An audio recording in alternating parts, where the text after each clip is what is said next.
Mula sa buwagang pambalitaan, himpilan at sandigan ng bayan. ito ang Balitang RCI. Magandang hapon, Kalitrans. Ngayon ay Biyernes, Oktubre 18, taong kasalukuyan. Ako si Rafael Aligin. At ako naman si Ana Isabela Pajarillo, ang inyong mga tagapagpahayag sa araw na ito. Sa unang mga nagbabagang balita, Gun ban at security forces ipinatupad sa Bacolod para sa Mascara Festival.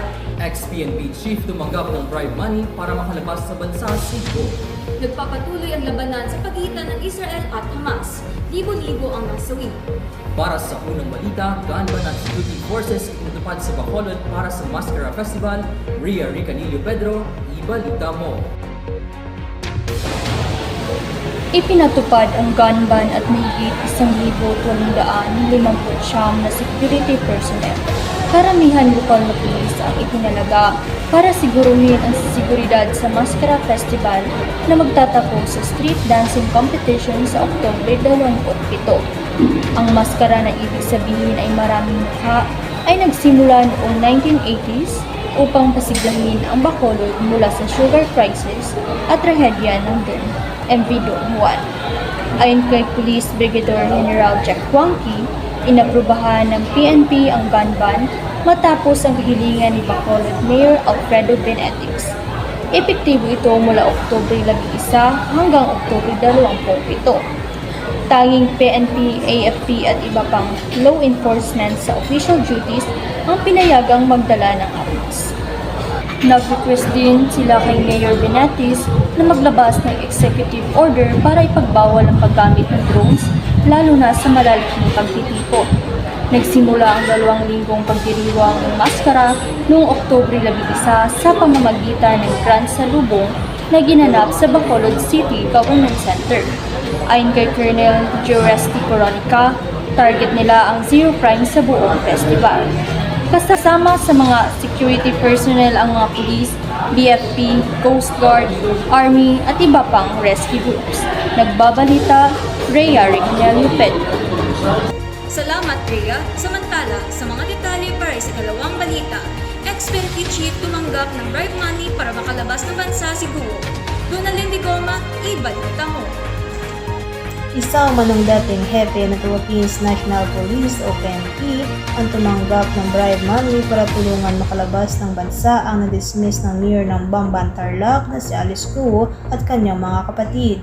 Ito ang revelasyon na lumalabas sa pagpatuloy na pagdinig sa Senado hinggil sa kontrobersyal na issue ng Philippines Offshore Gaming Operators or POGOS.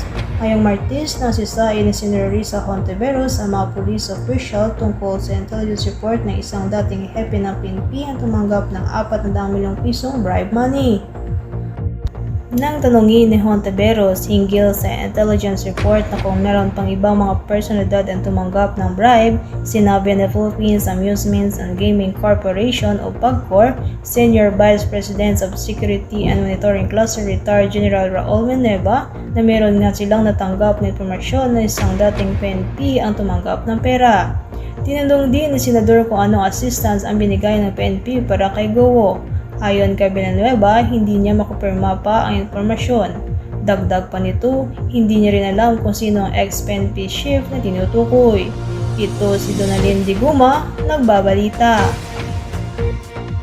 Salamat, Donalyn. Samantala sa mga detalye para sa huling balita, nagpapatuloy labanan sa pagitan ng Israel at Hamas, libo-libong nasawi. Jenaline Coles, ibalita mo.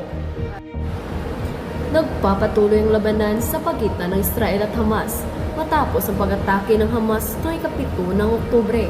Libo-libo na ang nasawi at danda ng sugatan mula sa magkabilang panig.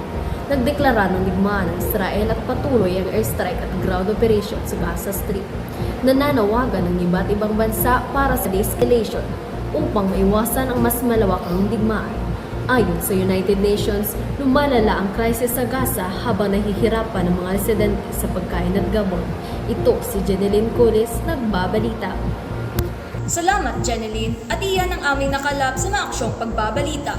Muli ito ang inyong tagapagsubaybay, Ana Isabela Pajarillo. At lagi niyong kagapay, Rafael Aligin. Balitang tapat. Balitang sapat. Lahat ilalantad sa inyo'y nararapat. Ito ang Balitang RCI.